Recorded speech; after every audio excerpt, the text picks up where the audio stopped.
출애굽기 20장 1절부터 17절까지의 말씀 함께 묵상하도록 하겠습니다. 마침내 출애굽한 이스라엘 백성들이 한 달 반 정도의 시간이 지나서 시내 광야에 도착하게 됩니다. 시내 광야에 도착했을 때 하나님께서 시내 산에서 그곳에서 모세를 부르셔가지고 하나님께서 이스라엘 백성들이 원하시는 것이 무엇인지 말씀해 주십니다.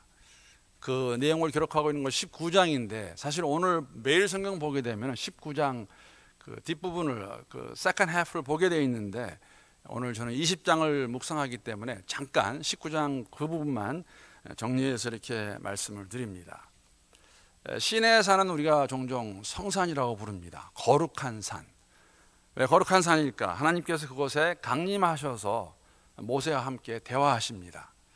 하나님이 원하시는 것을 모세에게 말씀하시고 아마 이렇게 표현할 수 있을 것 같아요. 모세는 시내산에 올라갔다 내려갔다 아니면 들어갔다 나왔다 왔다 갔다 하면서 하나님의 말씀을 이스라엘 백성들에게 전하고 또 이스라엘 백성들의 반응을 다시 올라가서 산에 들어가서 하나님께 고하는 장면이 기록되어 있습니다.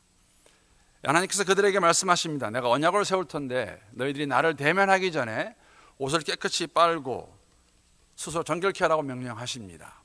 그리고 어저께도 말씀을 드렸지만 24장에 가게 되면 언약을 맺으실 것입니다. 19장 하반부에는 뭐가 나오냐면 하나님의 정말 장엄한 현현이 그들 앞에 나타나게 됩니다. 거기 보면 번개가 치고 천둥이 나며 짙은 구름이 빽빽하게 산을 덮고 있고 정말 우렁찬 나팔 소리가 나오는 가운데 하나님께서 나타나십니다. 그들에게 모세와 아론만 시내산에 들어갈 수 있고 나머지 모든 백성들은 시내산 밑에겠죠. 현현하신 하나님을 보게 되는데 그 백성을 향해서 하나님께서 직접 말씀하신다고 1절은 저희들에게 말해주고 있습니다. 1절 내용 제가 다시 한번 읽어보겠습니다. 하나님이 이 모든 말씀으로 말씀하여 이르시되. 아마도 출애굽 이후 시내산에서 하나님께서 첫 번째로 주시는 율법입니다. 율법. 십계명은 다른 율법과 다르게 직접 하나님께서 말씀하십니다. 의미는 이스라엘 백성들이 자신들의 귀로 들었다는 것이죠. 하나님의 음성을. 우리와 같은 하나님의 음성. 그리고 우리가 알다시피 이 십계명은 모든 율법의 모판이라고 말할 수 있습니다. 언약궤에 이걸 넣게 되는데 그래서 가장 이스라엘 백성들에게 첫 번째로 주어진 계명이 십계명입니다. 오늘 십계명을 하나하나 제가 설명하지는 못합니다. 가장 큰 이유는 새벽에는 시간이 없습니다. 한 15분 남짓한 이 시간 동안에 제가 다 하겠습니까? 그러나 또 다른 이유는 몇 분이나 기억하시는지 모르시겠지만 작년 초에 제가 12주에 걸쳐서 십계명을 했기 때문에 여러분 아시겠지만 홈페이지에 가면 그대로 다 올라가 있습니다. 혹시라도 듣기 원하시면 다시 한번 들으시면 되겠습니다. 그러나 오늘 함께 나누기 원하는 내용은 이 십계명을 이스라엘 백성에게 주신 이유가 무엇일까? 항상 제가 말씀을 나누면서 제 스스로에게도 말하고 여러분에게 부탁을 드리는 것은 2015년이라는 시간 속에서 미국이란 이 땅에 살아가고 있는 오늘이라는 하루를 살아가는 저희들에게 이 말씀의 의미가 무엇일까? 어떻게 이걸 적용할 수 있을까? 그 부분에 대해서만 잠깐 함께 말씀을 나누고 오늘 말씀을 마치려고 합니다. 아마 우리가 가장 먼저 생각해야 될 부분이 있다면 다 아는 내용입니다. 그러나 이 십계명의 주어는 나는입니다. 여기에 나는 하나님이십니다. 하나님이 말씀하신다는 것이죠. 그리고 십계명을 받는 지금 주어지는 그 무리는 공동체는 이스라엘 공동체입니다. 그런데 한 가지 흥미로운 것은 여기 내라고 표현된 그 말의 의미는 한국말은 그게 잘 안 나와요. 이게 단수입니다. 그렇기 때문에 물론 십계명은 새롭게 출애굽한 이스라엘 백성들에게 새로운 공동체의 질서와 삶을 위한 규약이지만 그래서 전 공동체를 말하고 있지만 또 다른 의미는 내게 주어진다는 것이죠. 나라는 인격체, 너 잘 지켜야 된다는 걸 저희들에게 보여주고 있는 것입니다. 공동체를 이야기할 때 나라는 본인이 빠지면 공동체가 존재할 수 없습니다. 누군가가 하겠지, 누군가 지키겠지가 아니라 내가 하는 것입니다. 내가 지키는 것이죠. 말씀이 주어지면 그 말씀을 내가 먼저 지켜야. 그러므로 예수 공동체의 거룩함의 시작은 나입니다. 나라는 인격체가 하나님과의 만남을 통해서, 즉 우리의 믿음의 파운데이션은 나와 하나님과의 만남이라는 것이죠. 새로운 관계를 저희들에게 말해주고 있습니다. 그러므로 우리가 형성하고 있는 교회의 가장 중요한 엘리먼트가 있다면 이 관계이지요. 하나님과의 나와의 관계, 그리고 성도들 간의 관계.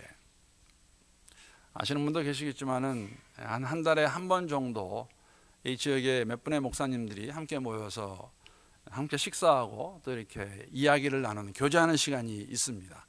제게는 굉장히 좋은 시간입니다. 목회자들이 모여서 이렇게 할 수 있다는 거. 며칠 전에도 모여서 그런 시간을 가졌는데 그런 얘기 했어요. 목회를 하면서 가장 힘든 게 무엇일까? 물론 목사님들이 다 목회하시는 교회가 다르지만 모든 분들이 공통적으로 함께 인정한 것이 있습니다. 그것이 뭐냐면은 가장 어려운 점은 관계입니다.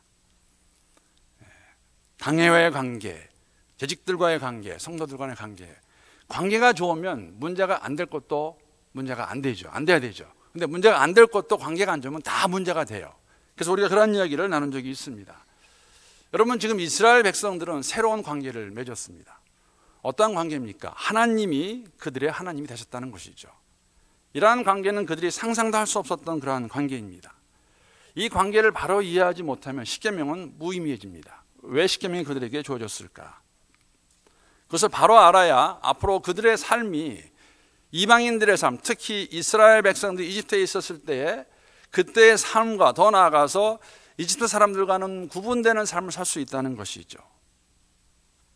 다 기억하고 계실 겁니다. 400여 년을 여러분 종으로 산 그들에게 자유인이 무엇인가는 알 수가 없다는 것이죠. 본 것이 없어요. 그렇게만 살아왔습니다. 그러한 그들에게 하나님께서 그들이 부르짖을 때 고통의 소리를 들으시고 그들을 모세를 보내셔서 출애굽시켜 주셨습니다. 자유를 주셨습니다. 종의 신분에서 자유인이 되었는데 자유인으로 어떻게 살아야 되는 것이, 어떠한 모습이 하나님이 원하시는 모습인가, 제가 작년에 말씀드리면서 누차 드린 말씀입니다. 그래서 자유인으로 하나님 백성으로 살아갈 수 있는 어떻게 사는 것인가를 보여주는 것이 십계명인데, 이 말씀을 하시면서 하나님이 어떤 하나님인가, 지금 십계명을 받는 그들에게 하나님은 어떤 분인가를 2절을 통해서 하나님께서 다시 한번 그들을 상기시켜 주시죠. 리마인드 하십니다. 2절 말씀 우리 한번 함께 한 목소리 읽어보겠습니다. 시작. 나는 너를 애굽 땅 종되었던 집에서 인도해낸 내 하나님 여호와니라. 지금 십계명을 받는 이스라엘 백성과 하나님의 관계, 이 관계입니다. 나는 너희들이 이집트에 종되었을 때 너희들을 끄집어낸, 인도해낸, 구원해낸 하나님이라. 이 하나님이 원하시는 것이, 내가 원하는 것이 너희들이 나의 백성이 되었기 때문에 이것을 하라고 말씀하시는 게 십계명입니다. 그래서 나와 너의 관계를 바로 이해하셔야 돼요. 안 그러면은 우리도 자칫 잘못하면, 이 관계를 이해하지 못하면은 예수님 당시에 바리새인들과 제사장들과 같이 율법주의에 빠질 수 있습니다. 충분히 그럴 수 있습니다. 십계명의 공통점은 8가지 하지 말라라는 말씀과 2가지 하라는 말씀이에요. 두센 돈수죠. 만약에 자칫 잘못해서 여러분 이것을 문자적으로 지키기 원하게 되면 우리 역시 율법주의자가 될 것입니다. 외면적인 것을 가지고, 보이는 것을 가지고 한다, 안 하고 있다. 한 가지 예를 드리겠습니다. 한국 교회는 주일 성수에 대해서 굉장히 비교적 강하고 또한 많이 가르쳐 왔고 또 잘 지키고 있다고 말할 수가 있습니다. 지금도 강조하고 있습니다. 주일 성수. 주일 성수는 여러분 회사 가지 않고 아니면 사업하시는 분들이 가게 문 닫고 주일 예배 참석하는 것을 가지고 지켰다 안 지켰다 말할 수 있는 것은 아니라는 것이죠. 설명을 제가 드리겠습니다. 사실은 모든 계명이 다 동일합니다. 10가지의 계명이. 그 참된 의미를 이해하고 관계에서 나오는 행동이어야지 보이는 것만을 가지고 판단하게 되면 자칫 좋은 의도임에도 불구하고 율법주의자들처럼 계명을 대하는 사람이 될 수 있다는 의미입니다. 그것을 그대로 가지고 누구를 보면서 저 사람은 하고 있네, 하고 있지 않네라고 말할 수 있다는 것이죠. 왜냐하면 십계명을 주신 의미는 표면적인 것이 아니었어요. 이것은 하나님께서 이스라엘 백성들이 제사장의 나라로 거룩한 백성으로 어떻게 살아야 되는 것을 보여주는 것이었는데 그 의도와 동기를 바로 이해하지 못하면 우리는 그냥 표면적인 것을 가지고 잘하고 있네, 못하고 있네 판단할 수 있고, 그 판단이 기준이 되어서, 그런 나의 생각이 기준이 되어서 우리 역시 율법주의자가 될 수 있다는 것입니다. 4계명으로 다시 돌아갑니다. 안식일을 기억하여 거룩하게 지키라. 여러분, 이 계명은 하나님께서 이스라엘 백성에게 주시면서 모든 사람이 다 지키라고 주신 것이죠. 다시 말씀드리면 종은 물론이고 거류하는 외국인들도, 심지어는 가축에 이르기까지 그날은 쉬라고 주신 계명입니다. 쉬라는 것입니다. 나 혼자 주일 예배와 나오고 안 나오고가 주일 성수가 아니라는 것이죠. 예를 하나 드리겠습니다. 제가 지난번에 말씀을 드렸어요. 이것도 중국에 있을 때 어떤 선교사님 와이프가 저희 집에 저한테 빌리러 온 거 아니고요, 와이프한테 뭐를 빌리러 왔어요. 무슨 제 기억으로는 그 양념을 빌리러 왔는데, 빌리러 온 이유는 다른 것이 아니라 그 남편분이 주일 성수하시는 분이에요. 그래서 뭐라고 하냐면, 주일날 양념이 없는데 양념은 사러 갈 수 없습니다. 가서 그냥 빌려와. 그러고 빌리러 왔어요. 빌려줘야죠. 그러면은 이게 양념을 살 수 없어서 양념을 빌려라고 보낸 그분한테는 주일 성수가 될 수가 있는지 모르겠지만, 주일날 잘 쉬고 있던 제 아내는 일을 했지 않습니까? 그걸 빌려서 줬어요. 안식일의 의미는 여러분, 나 혼자만이 아니라 모든 사람들이 함께 쉬라는 의미입니다. 그 집안에 있는 종은 물론이고 거류하는 외국인들까지도, 심지어는 가축까지도 쉬라는 것이에요. 그런데 나 혼자서 가게 문 닫든지 아니면 종업원 시켜놓고 와서, 예를 들면은 나 예배 드렸다, 그래서 그것을 가지고 주일을 지켰다, 성수했다고 말할 수 있을까? 주일날 가게 문 닫는 얘기도 아닙니다. 하나님 앞에서 여러분이 스스로 결정하시면 돼요. 캐피털리즘이라고 있어요. 자본주의. 자본주의 사회에서 정말 쉼없이 일을 해야 한다고 생각하는 우리들의 마음. 물론 어떨 때는, 어떤 경우에는 선택의 여지가 없이 보이기도 합니다. 정말 열심히 일하셔야 돼요. 내가 열심히 일하고 주일까지도 일하지 않으면 내가 먹고 살 수 없다는 그러한 삶의 현실이 있어서 그렇게 하는지도 모르겠습니다. 그러나 여러분, 우리가 하나님께서 분명히 일용할 양식을 주신다고 말씀하셨고 그것을 족하라고 말씀하셨는데, 우리가 어느 정도까지 일을 하고 나서야 쉴 수 있다고 말할 수 있을까? 만약에 여러분, 두 가지 다 문제가 있습니다. 내가 노후 대책을 위해서 나는 정말 열심히 일해가지고 내가 내 뱅크 안에, 어카운트에 한 10만 불 있어야 나는 노후가 잘 준비했다고 말할 수 있을까? 배짱이 얘기를 드렸지만 여러분, 10만 불 다 모아놨는데 60이 돼서 은퇴하셨는데 몸이 망가지면 어떻게 하실 거예요? 병이 떡 들면 어떻게 하실 거예요? 그렇다고 일하지 말라는 것도 아닙니다. 일용할 양식 주시는 그 하나님 공급함에 대해서 우리가 정말 감사하는 가운데에, 안식일은 7일마다 한 번 오는 날입니다.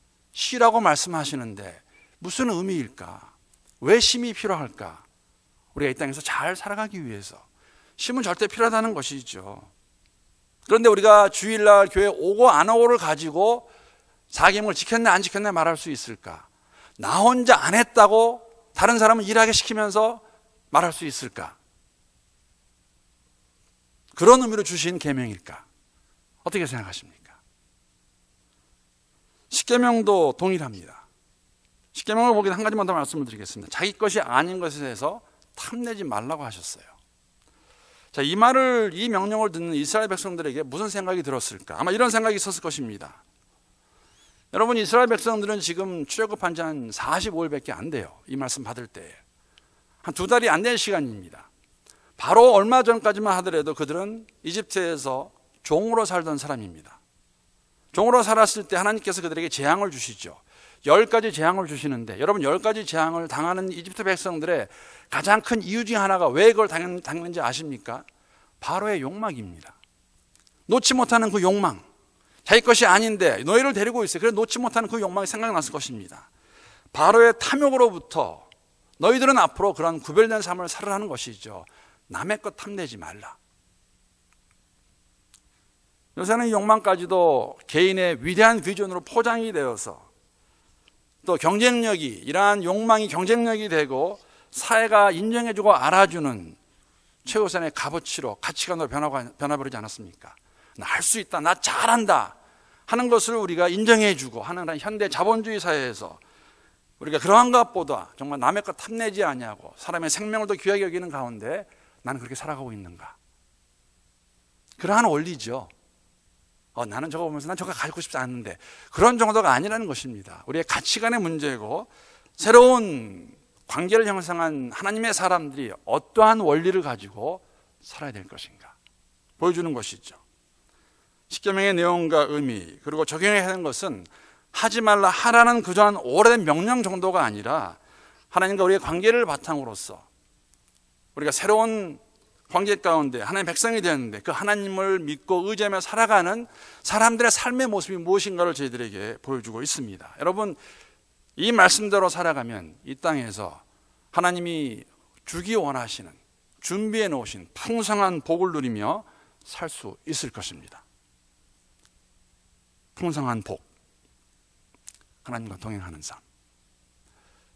제가 평소에 존경하는 젊은 목사님이 계세요. 젊은 목사님이라는 것은 저보다 젊으세요.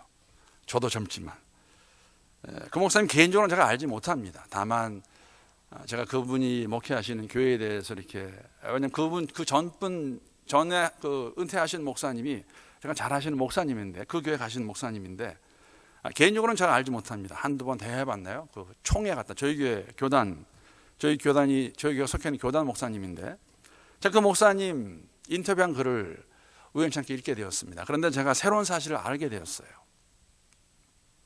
이분이 이미 미국 오신 지 한 10여 년밖에 안 되십니다. 한 12년 되셨어요. 2003년에 유학 오셨더라고요. 근데 내일 보니까는 유학 오실 때 어떻게 오게 됐냐면은 한국에서 심화하시던, 부목사님으로 심화하시던 교회에서 이 목사님을 5년 동안 유학을 시켜드렸어요. 가서 공부 열심히 하고 돌아오셔가지고 교회를 섬기면 좋겠습니다. 그래서 미국에 오셨는데 공부하시는 도중에 막내 아들을 낳았는데 막내 아들이 자폐입니다.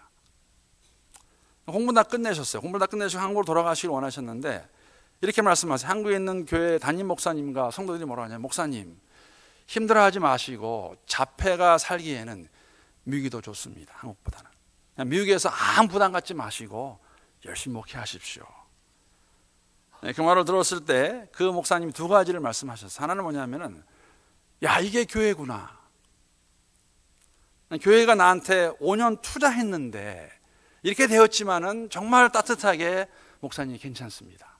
자폐인 아들을 데리고 미국에서 사시는 게 좋습니다. 말씀하셨고, 이 목사님은 막내가 자폐인데 감사하시는 거 있죠. 하나님께서 나를 아시고 이렇게 인도하셨구나. 그리고 더 나아가서 하는 거냐면, 제가 이 아이 때문에, 그리고 지금 목회를 열심히 잘하십니다. 그리고 그분이 원하시는 목회의 비전은 뭐냐면은, 맡겨주신 그 동네에서, 그분 쓰는 말이 있어요. 난 동네 아저씨로 목회하고 싶다. 세상이 알아주는, 세계가 알아주는 그러한 목회자가 아니라 내 동네에서, 저 아저씨 저기 교회 목사님이구나 하면서 그러한 목회. 여러분, 자폐인 아들을 가지고 있지만 감사하며 나갈 수 있는 거 복된 삶이죠. 왜? 하나님이 함께 하시기 때문에. 이러한 삶을 살아가는 것이 믿는 사람들의 모습입니다.